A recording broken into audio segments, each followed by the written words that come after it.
네, 안녕하십니까. 반갑습니다. 노인복지론 제33강 강의를 시작하도록 하겠습니다. 여러분들은 어떤가요? 노인복지를 시작한 지가 얼마 되지 않는 것 같은데 벌써 1강에서 33강까지 왔습니다. 이제 몇 시간 남지 않은 마지막 거의 종착역에 다다르고 있는데요. 끝까지 함께 해주시면 좋을 것 같습니다. 오늘 이 시간 같이 살펴볼 내용은 노인 학대에 관한 내용이고, 특히 노인 학대의 현황에 대해서 같이 살펴보고자 합니다.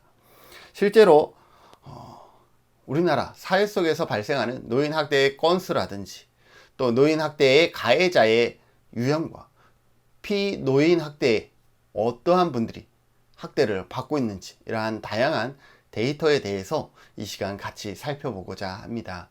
그래서 우리가 이것을 통해서 단순히 수치를 기억하는 그러한 데서 머무르지 않고 학대를 가해하는 가해자의 편에서 우리가 학대를 줄일 수 있는 방법은 없을까? 그리고 학대를 당하고 있는 어르신들을 우리가 보호하고 좀 더 편안한 삶을 살 수 있도록 만들어 드릴 수는 없는가? 그러한 것을 정책과 제도로 접근할 수는 없는가? 이러한 고민들에 대해서 같이 살펴보고, 저 데이터 안에는 나도 포함되는데 라고 생각되어지는 어떤 공통분모가 있다 그러면 거기에서 우리가 어떻게 하면 벗어날 수 있는지에 대한 부분들도 같이 고민했으면 좋을 것 같고요. 여러분들은 아마 그런 과제 속에서 앞으로 어르신들을 조금 더 공경의 대상으로 좀 바라봐 줄 수 있었으면 좋을 것 같습니다. 그래서 이 시간 노인학대 현황, 실태에 대해서 같이 살펴보면요. 제일 처음으로 살펴볼 내용은 연도별 노인학대 전체 신고 사례 건수입니다. 얼마나 많은 어르신들이 노인학대를 받았다고 신고하고 있을까요? 2015년과 2019년을 비교해 보겠습니다. 지금 이 시간에 살펴볼 모든 데이터는요, 보건복지부와 중앙노인보호전문기관이 2019년 같이 만든 자료인데요. 이게 2020년이고요. 여기가 2019년이 됩니다. 그래서 2020년에, 그러니까 올해 발간된 내용입니다. 그래서 데이터는 올해 아직 끝나지 않았기 때문에 가장 전년도인 2019년까지 데이터가 여기 있다라고 보시면 될 것 같습니다. 자, 2015년에서 2019년까지 자료를 살펴보면 2015년에는 11,000건 정도의 노인학대 사례가 발생했다 그러면 2019년에는 16,000건 정도의 신고 사례 건수가 발생했습니다. 그런데 여러분들이 가만히 살펴볼 것은 이 신고 사례 모두가 노인 학대 사례는 아닙니다. 실제로 살펴보면 한 5,000건 정도가 실제 노인 학대로 판정이 되었고, 나머지의 약 11,000건 정도는 단순한 정보 제공을 요구하는 그런 어떤 전화이거나, 실제로 조사를 해봤더니 노인 학대의 징후가 발견되지 않은 그러한 경우가 약 11,000건 정도가 되었습니다. 그래서 어쨌든 전체 신고 건수는 차트를 보면 우상향하고 있다라는 것을 우리가 알 수 있습니다. 그래서 노인학대 전체 사례 건수는 노인학대로 판정된 학대 사례와 노인학대가 의심되었으나 사례 판정 후 일반 사례, 이거는 학대가 아니라 그냥 단순히 정보 제공을 요청하는 전화였거나 실제로 개입했더니 학대의 징후가 보이지 않는 그러한 일반 사례, 이것을 합한 것을 의미한다라고 얘기를 하고 있고, 그렇게 두 가지를 전부 합한 것이 16,000건 정도 된다. 2015년 대비 약 35%가 증가한 수치라는 것을 우리가 차트를 통해서 알 수가 있습니다. 연도별 학대 사례 건수, 이거는 상담 건수가 아니라 사례 건수도 실제로 전화 온 내용을 기초로 해서 현장 조사를 해봤더니 이건 학대가 맞아 라고 결정되어진 내용들이죠. 학대 사례의 경우 전체 사례의 한 30%에서 40% 수준이 실제 학대 사례였다라는 것이죠. 그래서 2015년 대비 약 37.3%가 증가합니다. 그래서 봤더니 전체 신고 건수 중에 실제 학대 건수는 이렇습니다. 이 차트를 보면 줄어들고 있어요. 그죠? 그러나 전체 신고 전화가 많다 보니까 실제 학대 사례로 보면 늘어나고 있다라는 거죠. 전체 상담 전화 중에 그 중에서 실제 노인 학대가 맞다라고 판정되어지는 것이 32.6%인데 신고 건수 자체가 늘어났잖아요. 16,000건으로 늘어났잖아요. 그래서 16,000건에 32%를 하더라도 전년도에 비해서 건수 자체로는 늘어나고 있다. 그래서 전체적으로 건수는 어떻게 하고 있어요? 우상향하고 있는 패턴을 보이고 있다라는 것을 우리가 차트를 통해서 알 수가 있습니다. 그래서 이거는 어떻게 보면 좋은 현상이라고 얘기할 수가 있죠. 뭐가 좋으냐? 라는 거죠. 어떤 의심이 되는 상당히 많은 전화들이 오고 있다라는 거죠. 실제 사례는 아니더라도 그래도 내가 학대받고 있는 건 아니야 라고 스스로가 또는 주변에서 그러한 신고해주는 분들이 많이 있다라는 것이죠. 그런 것이 뭐 딱 다 좋다라고 단정 지을 수는 없지만 그래도 우리가 이제는 학대에 대해서 조금은 민감하게 반응하고 있다라는 그러한 현상만큼은 우리가 긍정적으로 좀 바라볼 필요도 있을 것 같습니다. 다음 연도별 재학대 건수입니다. 여러분들 혹시 그런 생각 안 해보셨나요?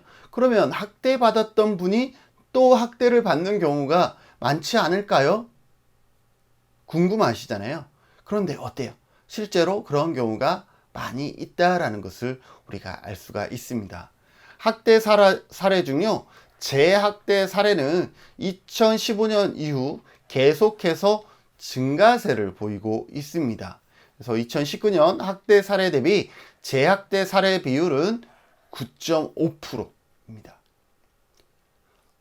우리가 바로 앞에 차트에 보면 2019년에 학대 실제로 상담 신고 전화를 통해서 현장 방문과 이러한 조사를 했더니 실제 학대로 이어지는 경우가 학대가 맞는 경우가 몇 건 정도 되었죠?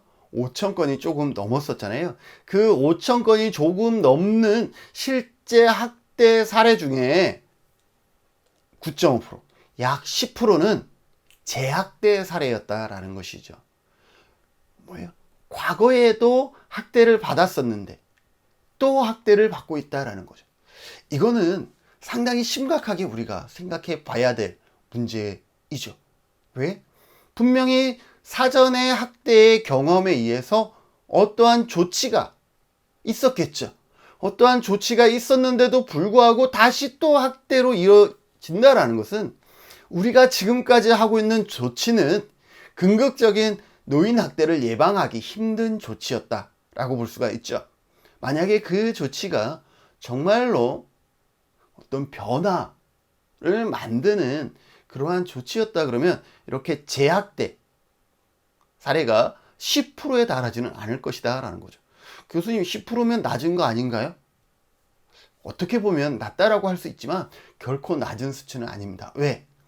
여기에 10%라는 것은 재학대 사례가 발생하고 있지만 신고가 되어지지 않는 건수까지 포함한다 그러면 훨씬 더 높아지는 수치. 맞죠? 그래서 여기에 잡힌 10%가 전부가 결코 아니다라고 생각이 되어진다 그러면 결코 낮은 수치라고 얘기할 수가 없다라는 것입니다. 그래서 이러한 재학대를 예방할 수 있는 처음부터 긍정적으로 도움이 될 수 있는 어떤 정책과 제도 더하기 우리가 사회복지를 하고 있기 때문에 다양한 프로그램의 개입이 요구되어진다라고 우리가 얘기할 수가 있을 것 같습니다. 어르신들의 노인학대 예방을 위한 프로그램 어떠한 것이 있을까요? 어르신에게 어르신 이거는 학대입니다. 어르신이 이러한 학대를 당했을 때는 반드시 신고해야 됩니다. 이렇게 얘기하는 것은 신고 건수를 늘릴 수는 있지만 어때요? 학대 자체의 숫자를 낮출 수는 없죠. 그럼 어떻게? 약간 학대 가해자라고 판정이 되면 정기적 1회 교육, 1회의 뭐 몇 시간 교육이 아니라 몇 년 동안은 정기적인 교육을 받아야 되는 그런 어떤 시스템을 갖추는 것도 순간적으로 생각했는데 도움이 되지 않을까? 그런데 정말로 그분들을 관리하면서 그렇게 교육을 할 수가 있을까? 그것을 강제할 수 있을까? 이러한 생각도 같이 들게 됩니다. 그래서 여러분들도 좋은 생각이 있으면 그 생각들을 나누어 주시면 좋을 것 같고요. 연도별 신고자의 유형에 대해서 살펴보면 과연 누가 신고하고 있느냐라는 거죠. 우리가 신고자에는 신고 의무자가 있고요. 또 신고 의무자가 아닌 비신고 의무자가 있습니다. 그래서 실제 신고는 누구에 의해서 이루어지고 있느냐 살펴봤더니 2019년 자료를 보면 신고 의무자에 의한 신고 건수는 2015년 대비 약 24%가 증가합니다. 그래서 707건에서 877건으로 증가하고 있는데요. 2019년 같은 해 비신고 의무자에 의한 신고 비율은 83.3%입니다. 그러니 상당히 많은 신고가 어떠한 신고다? 비신고 의무자에 의한 신고였고요.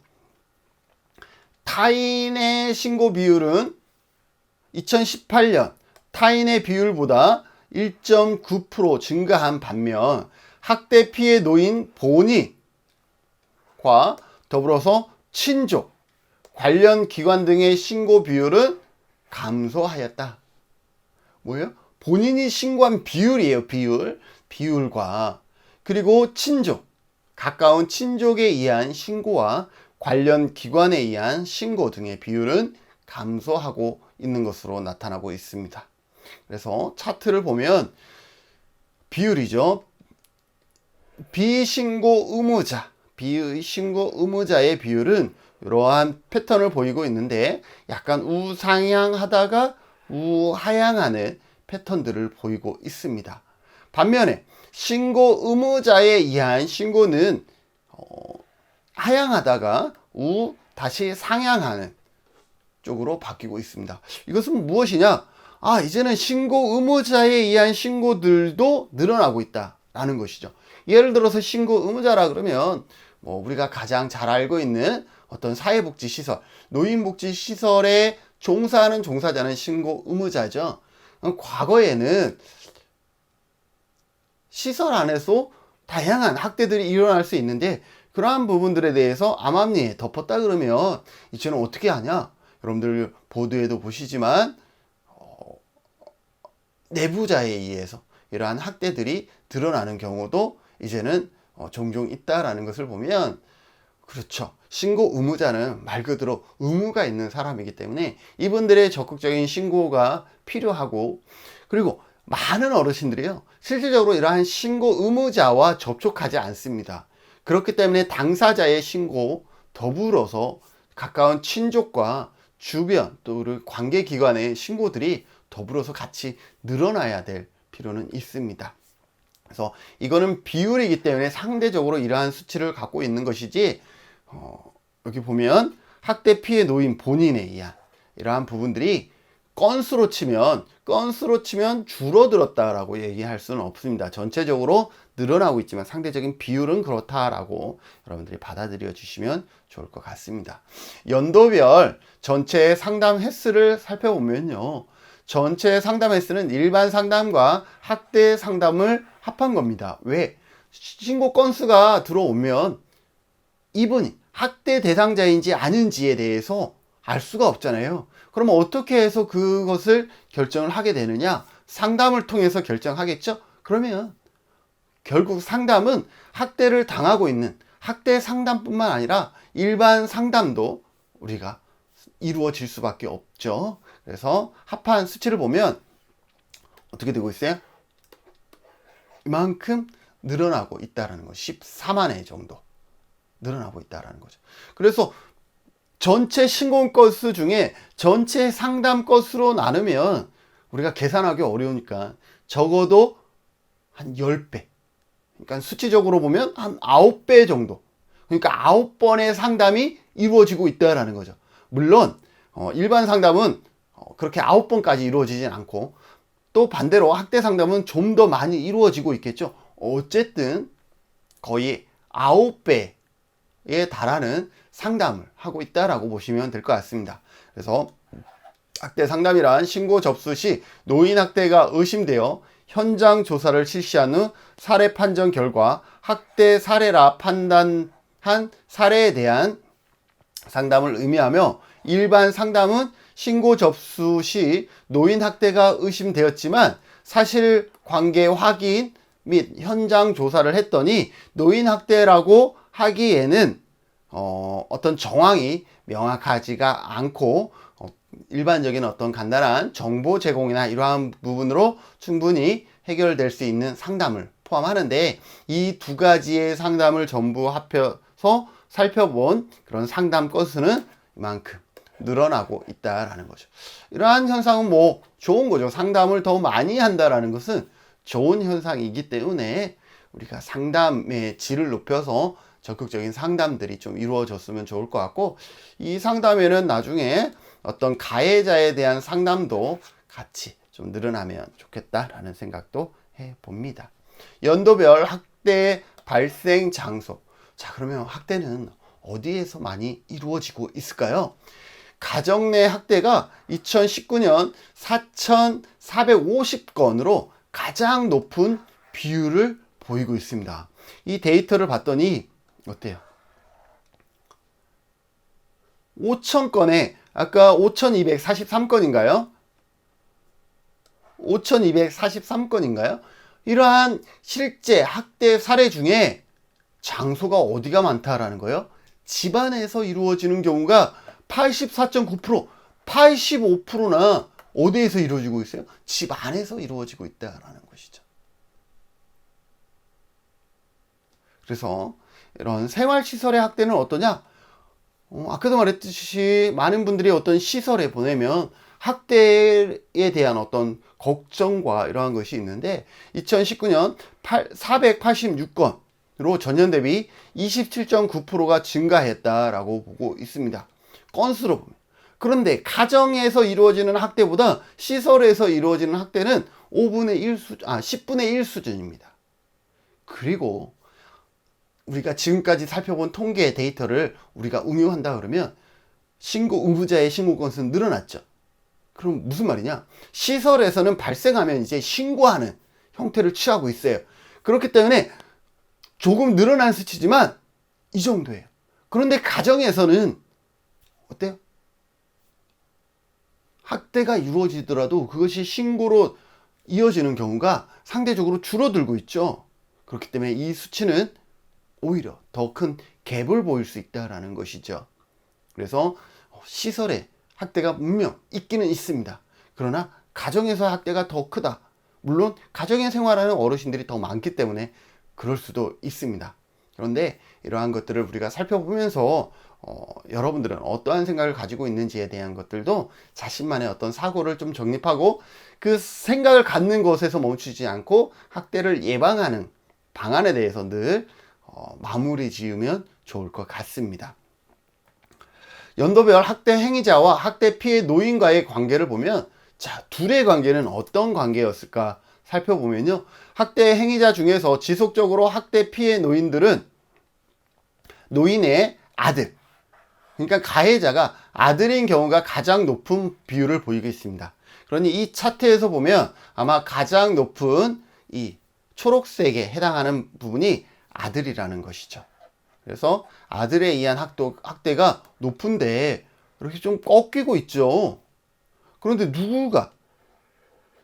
배우자에 의한 학대가 지속적으로 증가하고 있다? 심각한 문제이죠. 아들에 의한 학대는, 자녀에 의한 학대는 뭐 마지막 한 해 좀 줄어들긴 했지만 배우자에 의한 학대는 계속해서 늘어나고 있다. 네, 잘해야 될 것 같습니다. 저도 나중에 대상자가 될 것 같은데요. 지금 제가 가정에 기여하는 게 별로 없어서 앞으로는 좀 잘해야 될 것 같습니다. 아무튼 웃자고 한 얘기일 수도 있지만 아닐 수도 있는데, 그리고 세 번째는 이러한 기관에 의해서 이루어지는 경우가 세 번째를 보이고 있다라는 것, 우리가 같이 살펴볼 필요가 있고요. 특히 아들에 의한 것과 배우자에 의한 이러한 부분들, 그리고 아들이 아니더라도 여기에 보면 딸에 의한 학대가 네 번째 이거든요.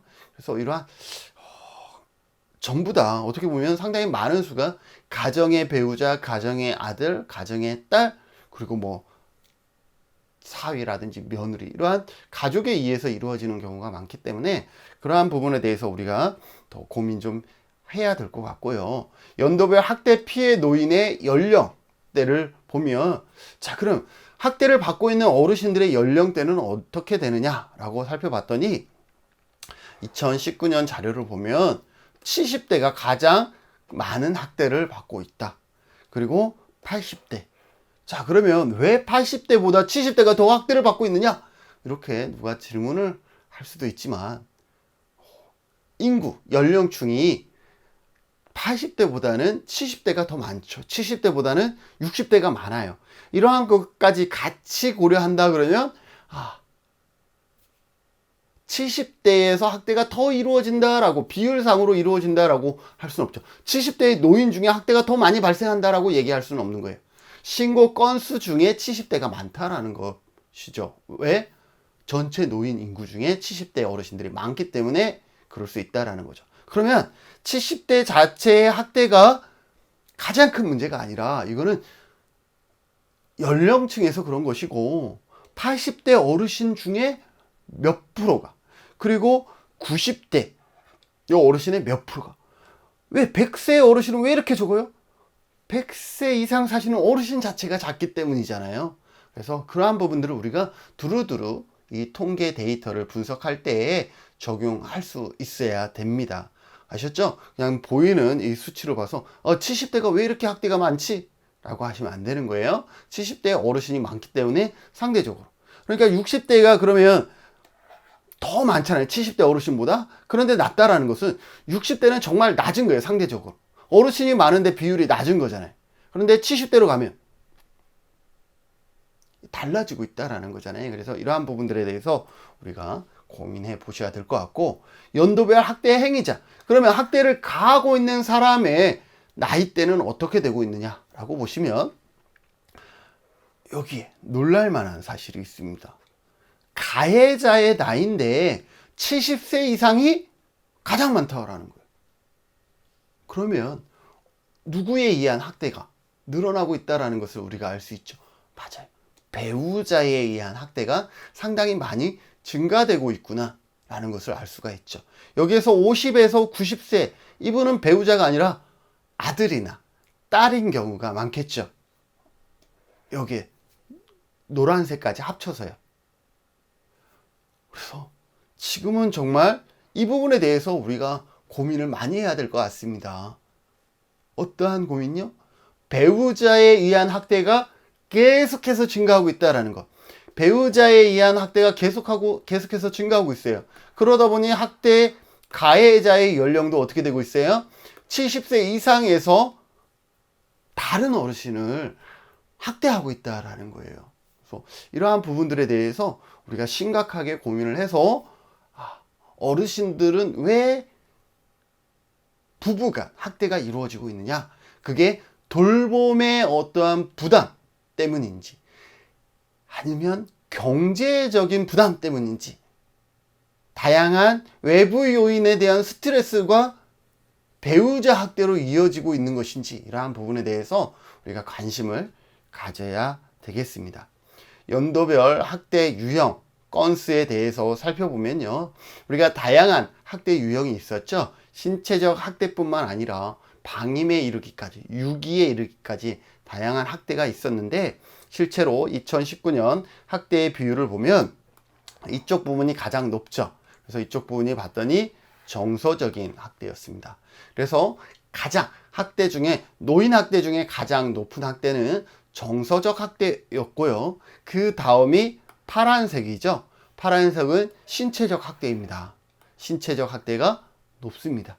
그리고 세 번째가 여기에 보면 방임이죠.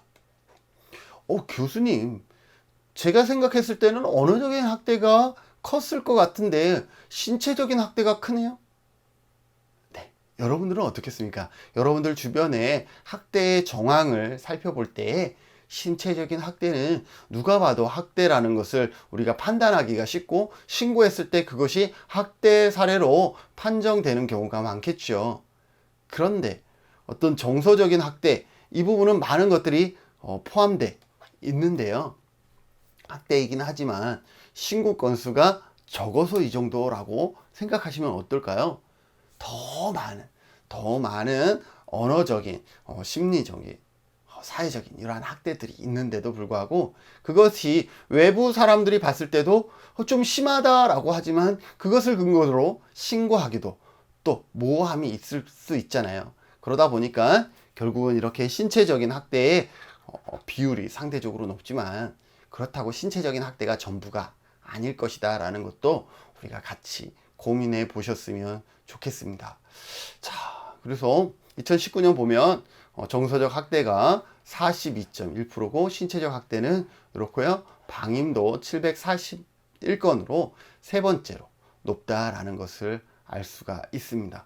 경제적인 학대의 경우 전년 대비 11.8%나 증가하고 있고 자기 방임도 어떻게 되고 있냐면 자기 방임은 감소하고 있네요. 다행입니다. 어르신들이 자기 자신을 스스로 방임하는, 그러니까 자기 자신을 스스로 버리는 일은 적기 때문에 그나마 우리 어르신들의 생각이 건강해지고 있다라고 좀 그렇게 미루어 짐작하는, 너무 오버했나요? 그렇게 생각하면서 우리가 주변에서 이러한 학대가 이루어지지 않도록 우리가 좀 더 신경 써야 될 것 같고, 노인 학대는 그런 어떤 당사자의 문제가 원인이 될 수도 있지만 대부분은 그런 어떤 외부적인 요인이 원인이 될 수 있기 때문에 그런 외부적인 요인에 대해서 우리가 조금 탄탄하게 해주고 또 그것이 노인 학대로 이어지지 않도록 하는 정책과 제도들이 많이 만들어졌으면 좋을 것 같고요.